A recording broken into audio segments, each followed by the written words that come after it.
जय हिंद पिलामाने तुम समस्त स्वागत। पिलामाने आज आम ये भिडियो जानिबा भारत स्वाधीनता दिवस उपलक्षे गोटे भाषण।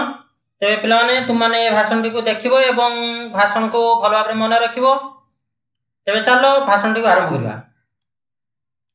जय हिंद। सम्मानीय सभापति महोदय किंबा जदि सेठारे गुरुमा थिबे ताले महोदया कहबो। पूज्य गुरुजी और गुरुमा वृंद, छोट बड़ भाई और भौणी तथा मोर सहपाठी और सहपाठिनीगण समस्त को आज पवित्र दिन में आंतरिक शुभेच्छा और अभिनंदन। आज आम संग्राम एक अपूर्व दिन पालन करुचु जहा हेउछि भारतर 77तम स्वाधीनता दिवस। प्रत्येक भारतीय यह अत्यंत गौरवमय एवं उत्साहर दिन। 1947 मसीहा यही दिन में भारत ब्रिटिश शासन स्वाधीनता लाभ करथिला एवं एक स्वतंत्र देश है। यही अवसर में आमे आमर समस्त स्वाधीनता संग्रामी को श्रद्धांजलि जणाइबा एवं सेमानंकर त्याग एवं समर्पण को स्मरण करिबा। भारतर स्वाधीनता आम पूर्वजंकर संघर्ष और त्यागर फल। सेमानंकर समर्पण एवं स्नेह आज आमको एक स्वाधीन देशर नागरिक रे परिणत करछि। भारतर स्वाधीनता संग्राम रे महात्मा गांधींकर अहिंसा और सत्याग्रह आंदोलन एक प्रमुख भूमिका ग्रहण करथिला। तांकर दृढ़ समर्पण एवं शांति प्रति प्रतिबद्धता भारतीय मानक नुआ दिग देखाई था। सुभाष चंद्र बोसकर अदम्य संघर्ष एवं सांघिक प्रतिश्रुति आमको संघर्ष करिवार शक्ति एवं प्रेरणा दी था।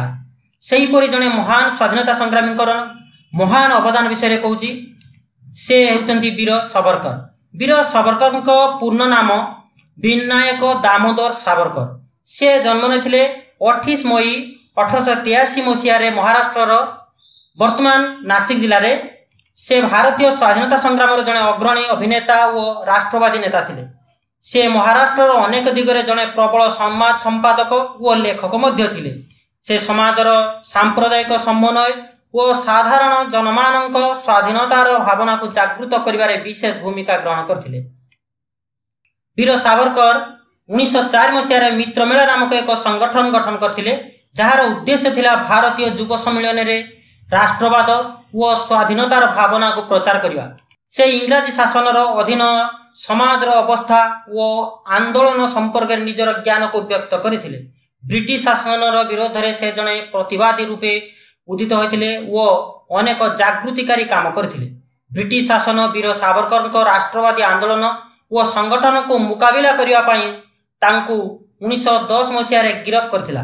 तांको निर्वासन दिया जायथिला एवं कलापानी जेल रे रखा जायथिला। ब्रिटिश शासन वीर सावरकर आंदोलन को दमन करिबारे विफल होइथिला।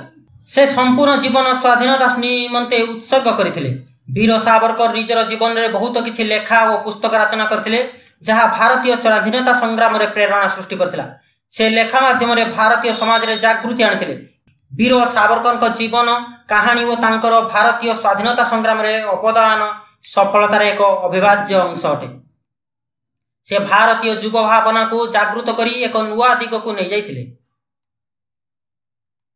भारतर स्वाधीनता संग्राम केवल राष्ट्रीय स्तर में नुहे बरं यार प्रत्येक राज्य में महान योगदान रही।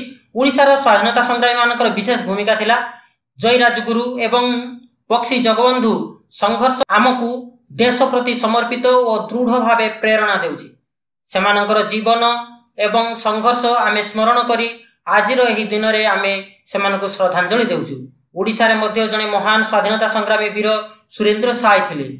वीर सुरेंद्र साय को जन्म 23 जनवरी 1809 मसीह ओडिशार संबलपुर रे होइथिला। से थिले एक राजवंशर सदस्य। तांको पिता धर्म सिंह एवं माता रेवती देवी थिले।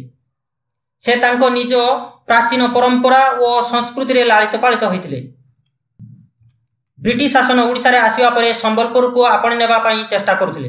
वीर सुरेंद्र साय यार विरोध करी जनतांक भितरे स्वाधीनतार भावना को जागृत करथिले। तांको उपरे अनेक आक्रमण होइथिला किंतु से निज लक्ष्य मुह फेराई नथिले।